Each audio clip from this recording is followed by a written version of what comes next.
Hello everyone, welcome to online study point. आज हम लोग बात करने वाले हैं most important top 25 general science के क्वेश्चंस पे, जिसकी प्रैक्टिस सेट 4th ये ली जा रही है। प्रैक्टिस सेट 3 ऑलरेडी ली जा चुकी है। जिसने उन वीडियोस को नहीं देखा है जल्दी से जाकर के देख लीजिएगा, क्योंकि बहुत ही इंपॉर्टेंट क्वेश्चन उसमें डिस्कस किए गए हैं जितने एग्जामिनेशन में आगे आ चुके हैं। ओके, और ये प्रैक्टिस सेट 4th है आज हम लोग जिस पे बात करेंगे। वीडियो ये किसके लिए इंपॉर्टेंट है, तो ये वीडियो सारे ही एग्जामिनेशन में आए हुए जनरल साइंस के क्वेश्चंस के लिए बहुत ही ज़्यादा इंपॉर्टेंट है।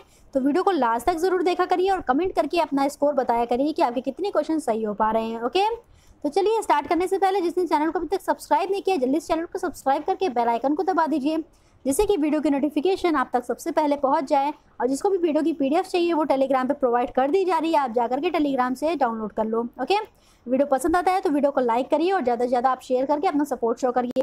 तो चलिए स्टार्ट करते हैं। क्वेश्चन फर्स्ट आपकी स्क्रीन पे है, कौन सा विटामिन हमारे शरीर में सबसे अधिक तीव्रता से बनता है।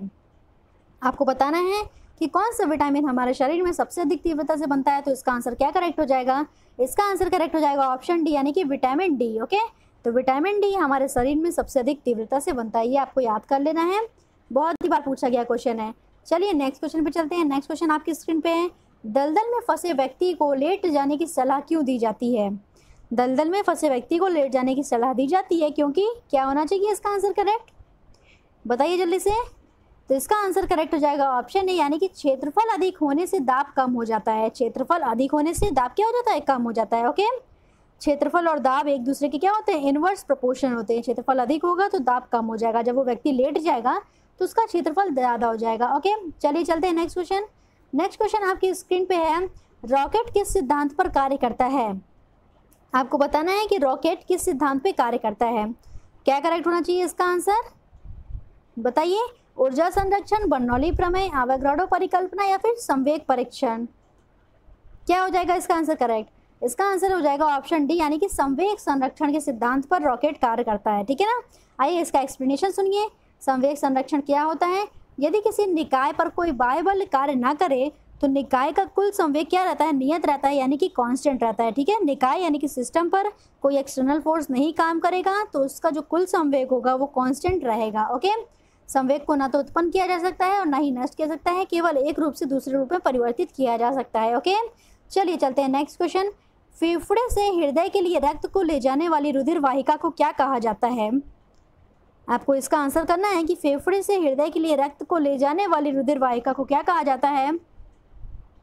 तो इसका आंसर करेक्ट हो जाएगा ऑप्शन सी, यानी कि फुसफुस सिरा। क्या हो जाएगा, फुसफुस सिरा। इसको इंग्लिश में क्या बोलते हैं, पल्मोनरी वीन्स। ओके, तो पल्मोनरी वीन्स जो होती है वो फेफड़े से हृदय के लिए रक्त को ले जाती है। और किस टाइप के रक्त को ले जाती है, आइए एक्सप्लेनेशन में आपको बताते हैं।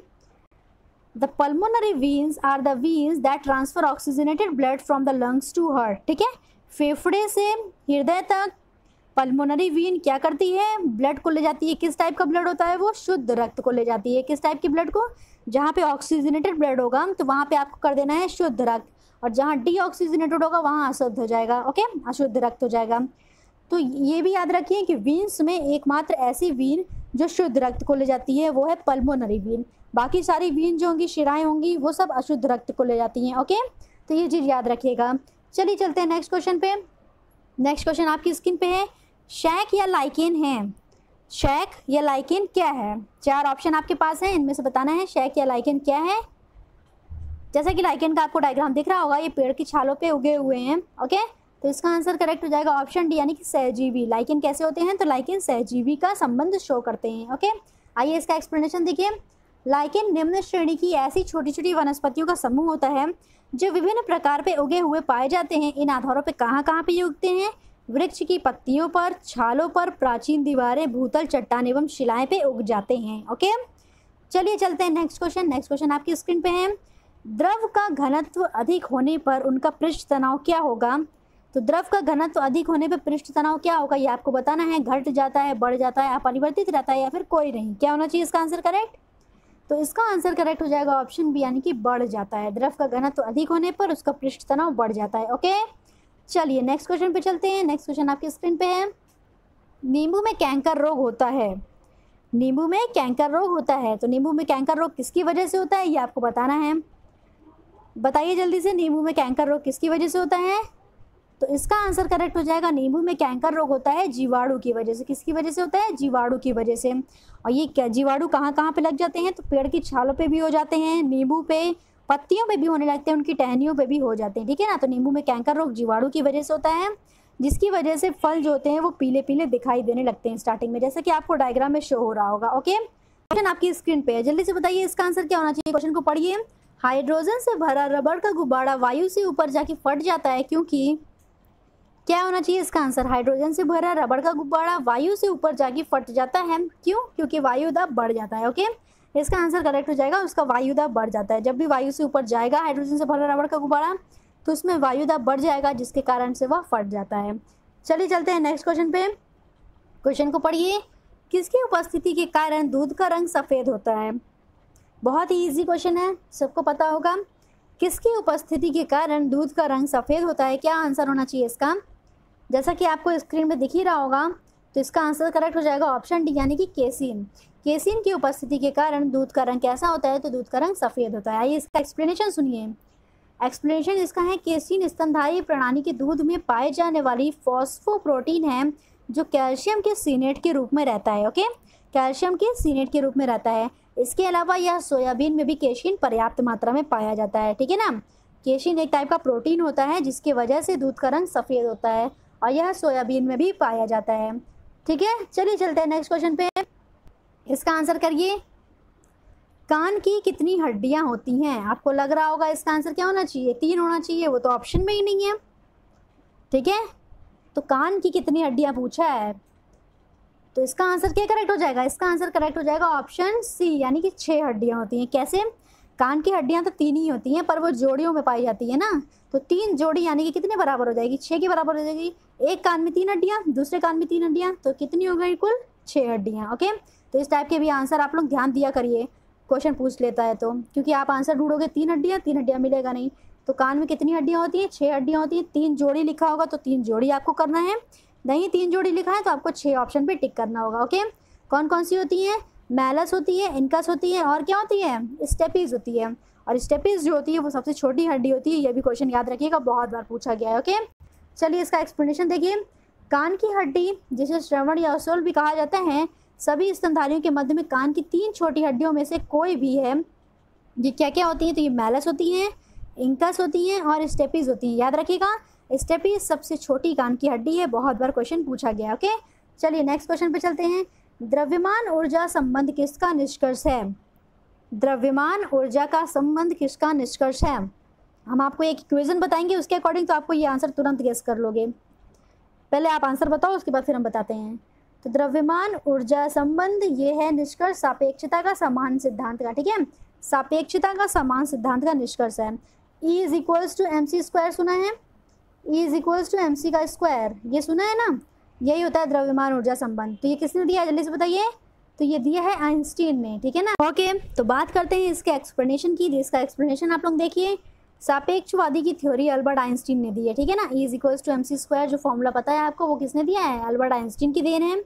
सर्वप्रथम सापेक्षता के सिद्धांत में अल्बर्ट आइंस्टीन ने टाइम और स्पेस के बारे में बताया था। उसके बाद उन्होंने बताया था द्रव्यमान ऊर्जा के रिलेशन के बारे में, ठीक है। तो इसी को बोलते हैं सापेक्षता का सिद्धांत। आइए चलते हैं नेक्स्ट क्वेश्चन पे। नेक्स्ट क्वेश्चन आपकी स्क्रीन पे है, बहुत ही इंपॉर्टेंट क्वेश्चन। पहला सफल हृदय प्रत्यारोपण किया गया था, किसके द्वारा किया गया था? ये इमेज है उनकी। तो पहला सफल हृदय प्रत्यारोपण किसके द्वारा किया गया था? इसका आंसर करेक्ट हो जाएगा ऑप्शन बी, यानी कि CN बर्नार्ड के द्वारा किया गया था। किसके द्वारा किया गया था? तो CN बर्नार्ड के द्वारा किया गया था। आइए इसका एक्सप्लेनेशन देखिए। 3 दिसंबर 1967 को दक्षिण अफ्रीका के कैप्टन टाउन में पहला हृदय प्रत्यारोपण किया गया था। दक्षिण अफ्रीका के सर्जन क्रिस्टियन बर्नार्ड ने इस सर्जरी को सफलतापूर्वक अंजाम दिया था। ओके, किसने दिया था? तो क्रिस्टियन बर्नार्ड ने। कब दिया था? 3 दिसंबर 1967 को। कहाँ पे दिया था? तो दक्षिण अफ्रीका के सर्जन है। ओके, चलिए नेक्स्ट क्वेश्चन पे पढ़ चलते हैं। नेक्स्ट क्वेश्चन आपकी स्क्रीन पे है, बहुत ही इंपॉर्टेंट क्वेश्चन। मानव शरीर की यहाँ पे होगा सबसे बड़ी ग्रंथि, ठीक है ना। मानव शरीर की सबसे बड़ी अंतःस्रावी ग्रंथि कौन सी है? मानव शरीर की में सबसे बड़ी अंतःस्रावी ग्रंथि कौन सी है, ये आपको बताना है। याद रखिएगा, यहाँ पे अंतःस्रावी पूछा है, ठीक है, सबसे बड़ी ग्रंथि नहीं पूछा है। तो अंतःस्रावी में आ जाएगा कौन सा? तो अंतःस्रावी में करेक्ट हो जाएगा ऑप्शन है, यानी कि थायराइड। थायराइड मानव शरीर की सबसे बड़ी अंतःस्रावी ग्रंथि है। ये कहाँ पे पाई जाती है? ये इसका एक्सप्लेनेशन देखिए। थायराइड जो होती है गले में पाई जाने वाली ग्रंथि होती है और मानव शरीर की सबसे बड़ी अंतःस्रावी ग्रंथि है। आपको बताना है कि मानव शरीर की सबसे बड़ी ग्रंथि क्या होती है। ये आप कमेंट बॉक्स में जाके बताइए कि मानव शरीर की सबसे बड़ी ग्रंथि कौन है। अंतःस्रावी तो हमने बता दिया, आप बाह्यस्रावी और सबसे बड़ी ग्रंथि बताओ तो होनी चाहिए। चलिए नेक्स्ट क्वेश्चन पे चलते हैं। नेक्स्ट क्वेश्चन आपकी स्क्रीन पे है, किस चुंबक को गर्म करने पर उसका चुंबकत्व, किसी चुंबक को गर्म करने पर उसका चुंबकत्व क्या हो जाएगा, बढ़ जाता है, घट जाता है, या प्रभावित रहता है, या नष्ट हो जाता है। क्या होना चाहिए इसका आंसर करेक्ट? इसका आंसर हो जाएगा नष्ट हो जाता है। किसी चुंबक को अगर हम गर्म कर देंगे तो उसका चुंबकत्व नष्ट हो जाएगा। ओके चलिए चलते हैं नेक्स्ट क्वेश्चन पे। ओके तो क्वेश्चन 15 आपकी स्क्रीन पे है, क्वेश्चन को पढ़िए। हाइड्रोफाइट्स किसे कहते हैं? हाइड्रोफाइट्स किसे कहते हैं? जैसे कि आपको डायग्राम में दिख रहा है, यह हाइड्रोफाइट्स का डायग्राम है। तो हाइड्रोफाइट्स कैसा होता है? तो इसका आंसर करेक्ट हो जाएगा ऑप्शन बी, यानी बिना मिट्टी का पौधा जो होता है उसे हम लोग हाइड्रोफाइट्स कहते हैं। आइए इसका एक्सप्लेनेशन देखिए। इसका एक्सप्लेनेशन क्या है? जल में उगने वाली वनस्पतियों को हाइड्रोफाइट्स कहा जाता है। ओके इन वनस्पतियों को मिट्टी की आवश्यकता कभी कभी होती भी है और नहीं भी होती है। इसकी विशेषता क्या है? मोस्टली कि ये जल में उगने वाली वनस्पतियाँ होती हैं, इसलिए इन्हें क्या कहा जाता है? हाइड्रोफाइट कहा जाता है। चलिए नेक्स्ट क्वेश्चन पे चलिए। पृथ्वी तथा अन्य ग्रह सूर्य के चारों ओर चक्कर लगाते हैं, किसका कथन है? पृथ्वी तथा अन्य ग्रह सूर्य के चारों ओर चक्कर लगाते हैं, यह किसका कथन है? तो इसका आंसर करेक्ट हो जाएगा ऑप्शन सी, यानी कि कॉपरनिकस। कॉपरनिकस ने बताया था कि पृथ्वी तथा अन्य ग्रह सूर्य के चारों ओर चक्कर लगाते हैं। ओके चलिए नेक्स्ट क्वेश्चन आपकी स्क्रीन पे है, पढ़िए इसको। किस गुणधर्म के कारण पानी से भरे बर्तन में डुबाई गई छड़ी मुड़ी हुई प्रतीत होती है? अगर पानी के भरे बर्तन में हम कोई छड़ी को डुबा देंगे तो वो छड़ी मुड़ी हुई प्रतीत होती है, वो किस गुणधर्म के कारण होती है? परावर्तन के कारण, न्यूटन की गति का कारण, अपवर्तन के कारण, या फिर परावर्तन एवं अपवर्तन के कारण? बताइए जल्दी से, बहुत ही इंपॉर्टेंट क्वेश्चन है। क्या हो जाना चाहिए इसका आंसर करेक्ट? तो इसका आंसर करेक्ट हो जाएगा ऑप्शन सी, यानी कि अपवर्तन के कारण। ठीक है अपवर्तन के कारण। अपवर्तन का नियम क्या होता है आइए समझिए, इसका डायग्राम देख लीजिए। जब भी कोई किरण जो होती है, आपतित किरण विरल माध्यम से सघन माध्यम में या सघन माध्यम से विरल माध्यम में जाएगी तो वो अभिलंब की ओर क्या होती है? झुक जाती है। अभिलंब की ओर झुक जाती है या फिर अभिलंब से दूर हट जाती है। ओके आइए इसका एक्सप्लेनेशन आप लोग देख लीजिए। स्नेल का नियम उदाहरण या अपवर्तन है। अपवर्तन का नियम किसने दिया है? ये भी याद रखिए, स्नेल ने दिया है। अपवर्तन यानी कि रिफ्रैक्शन, जब प्रकाश की किरण एक माध्यम से दूसरे माध्यम में प्रवेश करती है तो वह अपने पथ से विचलित हो जाती है। इस घटना को क्या कहते हैं? अपवर्तन कहते हैं। इस घटना को क्या कहते हैं? अपवर्तन कहते हैं। ओके समझ में आ गया अच्छे से? चलिए नेक्स्ट क्वेश्चन पे चलते हैं। निम्नलिखित में से कौन सा वायरस से फैलता है? 4 रोग आपको दिए गए हैं, आपको बताना है कि इसमें से कौन सा वायरस जनित रोग है, यानी कि वायरस से फैलता है। तो इसका आंसर क्या करेक्ट हो जाएगा? इसका आंसर हो जाएगा ऑप्शन है, यानी कि इन्फ्लुएंजा। इन्फ्लुएंजा किससे फैलता है? तो ये वायरस से फैलता है। ओके तो चलिए एक्सप्लेनेशन में हम और सारे ऑप्शन को भी डिस्कस कर लेते हैं कि ये जो सारे ऑप्शन दिए गए हैं ये किससे फैलते हैं। चलिए एक्सप्लेनेशन देखिए। पहले एक्सप्लेनेशन देखिए। टाइफाइड रोग साल्मोनेला टाइफी नामक जीवाणु के संक्रमण से होता है। ओके तो टाइफाइड किससे होता है? जीवाणु से होता है। उसके बाद डिप्थीरिया भी किससे होता है? तो जीवाणु जनित रोग होता है। और ये किससे होता है? तो कोराइन बैक्टीरियम नामक डिप्थीरिया से होता है। ठीक है डिप्थीरी नामक जीवाणु से होता है, इसलिए इसका नाम क्या रखा गया है? डिप्थीरिया रखा गया है। ओके और कॉलरा किससे होता है? हैजा रोग, ये भी जीवाणु जनित रोग होता है। इन्फ्लुएंजा ये मात्र एक क्या था इस ऑप्शन में? विषाणु जनित रोग था। ओके जिसे आमतौर पर फ्लू के नाम से भी जाना जाता है। इन्फ्लुएंजा को फ्लू के नाम से भी जाना जाता है। ओके चलिए चलते हैं नेक्स्ट क्वेश्चन पे। नेक्स्ट क्वेश्चन आपकी स्क्रीन पे दिया गया है। निम्नलिखित में से कौन सी कंप्यूटर की भाषा नहीं है? जनरल साइंस में सभी तरह के क्वेश्चन लेते हैं, कंप्यूटर के भी क्वेश्चन आ जाते हैं, तो आप लोग इसका आंसर बताइए। निम्नलिखित में से कौन सी कंप्यूटर की भाषा नहीं है? क्या करेक्ट होना चाहिए इसका आंसर? तो इसका आंसर करेक्ट हो जाएगा ऑप्शन सी, यानी कि लोटस। लोटस क्या है? कंप्यूटर की भाषा नहीं है। बाकी बेसिक हो गया, कोबॉल हो गया, फोर्टेन हो गया, ये सब क्या है? कंप्यूटर की भाषा है। ओके चलिए नेक्स्ट क्वेश्चन पे चलते हैं। स्टोक्स का नियम किससे संबंधित है? आपको बताना है स्टोक्स का नियम किससे संबंधित है। स्टोक्स का नियम सभी में पढ़ा होगा फिजिक्स में, बहुत ही इंपॉर्टेंट नियम है। तो इसका आंसर करेक्ट हो जाएगा ऑप्शन बी, द्रव्य में गिरती हुई गोली से। ठीक है द्रव्य में गिरती हुई गोली से संबंधित है स्टोक्स का नियम। चलिए इसका एक्सप्लेनेशन पढ़िए। इस नियम के अनुसार जब कोई वस्तु या पिंड किसी द्रव्य में गिरती है तो वस्तु द्रव के संपर्क में आती है। ठीक है और इस वस्तु के द्रव के संपर्क में आने से द्रव की परतें भी वस्तु के साथ गति करना शुरू कर देती हैं, जिसके कारण द्रव की परत आपस में आपेक्षिक गति करना शुरू कर देती हैं। ठीक है ना, तो इनका नियम किससे संबंधित था? स्टोक्स का नियम द्रव में गिरती हुई गोली से संबंधित था। चलिए नेक्स्ट क्वेश्चन पर चलते हैं। किसी जैव यौगिक के किसके प्रयोग द्वारा अपघटन की प्रक्रिया को किण्वन या फर्मेंटेशन कहते हैं? किण्वन या फर्मेंटेशन किसके वजह से होता है, ये आपको बताना है। क्या आंसर करेक्ट होना चाहिए इसका? तो इसका आंसर करेक्ट हो जाएगा ऑप्शन बी, यानी कि एंजाइम की वजह से। किसकी वजह से? एंजाइम की वजह से क्या होता है? तो एंजाइम की वजह से किण्वन होता है। आइए इसका एक्सप्लेनेशन सुनिए। किण्वन एक जैव रासायनिक क्रिया है। इसमें जटिल कार्बनिक यौगिक सूक्ष्म सजीवों की सहायता से सरल कार्बनिक यौगिक में विघटित होते हैं। इस क्रिया में ऑक्सीजन की आवश्यकता नहीं पड़ती है। याद रखिएगा, किण्वन में ऑक्सीजन की आवश्यकता नहीं पड़ती है। किण्वन के प्रयोग से ही अल्कोहल या शराब का निर्माण किया जाता है। ओके, समझ में आ गया यहाँ तक? तो चलिए नेक्स्ट क्वेश्चन पे चलते हैं। नेक्स्ट क्वेश्चन आपकी स्क्रीन पे। पौधों के रस को चूस लेने वाला सबसे छोटा कीट कौन सा होता है? पौधों के रस को चूस लेने वाला सबसे छोटा कीट कौन सा होता है? तो इसका आंसर क्या करेक्ट हो जाएगा? इसका आंसर हो जाएगा ऑप्शन ए, यानी कि एफिड। ओके, क्या करेक्ट हो जाएगा इसका आंसर? इसका आंसर हो जाएगा एफिड। चलिए नेक्स्ट क्वेश्चन पे चलते हैं। बहुत ही इजी क्वेश्चन, बताइए जल्दी से, सभी को पता होगा। भीषण सर्दी में ठंडे देशों में पानी की पाइपें क्यों फट जाती हैं? पानी की पाइप क्यों फट जाती है सर्दियों में? क्या होना चाहिए इसका आंसर? तो इसका आंसर हो जाएगा क्योंकि जमने पर पानी फैलता है। ठीक है ना, जमने पर पानी क्या होता है? फैलता है, इसलिए उसकी पाइपें जो हैं सर्दियों में फट जाती हैं। समझ में आ गया यहाँ तक? चलिए इसका एक्सप्लेनेशन देख लीजिए। ठंडे देशों में सर्दी के मौसम में तापमान 0 डिग्री सेल्सियस से भी कम हो जाता है, यानी कि नेगेटिव में चला जाता है, तो पानी जमने लगता है। और पानी के जमने पर उसके आयतन में प्रसार होता है। ठीक है, जब आयतन में प्रसार होगा तो बंद पाइप में कैसी होगी? वो फट जाएगी, उस पर अधिक दबाव डालेगा और पाइप जो होती है वो परिणाम स्वरूप फट जाती है। यहाँ तक करेक्ट क्लियर हो गया? समझ में आ गई एकदम अच्छे से? चलिए चलते हैं फिर नेक्स्ट क्वेश्चन पे। एल्युमिनियम किससे प्राप्त होता है? एल्युमिनियम किससे प्राप्त होता है ये आपको बताना है। माइका, कॉपर, मैग्नीज या बॉक्साइट? क्या करेक्ट होना चाहिए? तो इसका आंसर करेक्ट हो जाएगा ऑप्शन डी, यानी कि बॉक्साइट। ठीक है ना, एल्युमिनियम स्वतंत्र मात्रा में नहीं पाया जाता है, यह किसी न किसी अवयवों से ही प्राप्त किया जाता है। इसका एक्सप्लेनेशन सुनिए। एल्युमिनियम मुक्त अवस्था में नहीं पाई जाती है, यह संयुक्त अवस्था में यह धातु विभिन्न अयस्कों के रूप में पाई जाती है। ठीक है ना, विभिन्न अयस्कों के रूप में यह पाई जाती है अलग अलग। एल्युमिनियम के जो मुख्य खनिज होते हैं वो कौन से होते हैं? बॉक्साइट होते हैं, क्रायोलाइट होते हैं, फेल्डस्पार होते हैं, आदि होते हैं एल्युमिनियम के मुख्य अयस्क। ओके, बॉक्साइट का फॉर्मूला देख लीजिए आप लोग। बॉक्साइट का फॉर्मूला आता है Al2O3.2H2O। क्या होता है? Al2O3.2H2O। आइए इसमें समझा देते हैं फॉर्मूला इसका क्या है बॉक्साइट का। बॉक्साइट का फॉर्मूला देखिए क्या होता है, Al2O3.2H2O। ओके, समझ में आया? Al2O3.2H2O ये होता है एल्युमिनियम का फॉर्मूला, जो कि बॉक्साइट अयस्क से प्राप्त किया जाता है। इसी से मिल जाता है एल्युमिनियम। एल्युमिनियम को शॉर्ट फॉर्म में Al से रिप्रेजेंट करते हैं। ठीक है, चलिए नेक्स्ट क्वेश्चन पे चलते हैं। आज का लास्ट क्वेश्चन। विद्युत चालन करने वाली अधिकांश द्रव अम्लों, क्षारकों और डैश के विलयन होते हैं। इन चारों में से बताना है कि किसके विलयन होते हैं। अम्लों, क्षारकों और डैश के विलयन होते हैं, तो किसके विलयन होते हैं?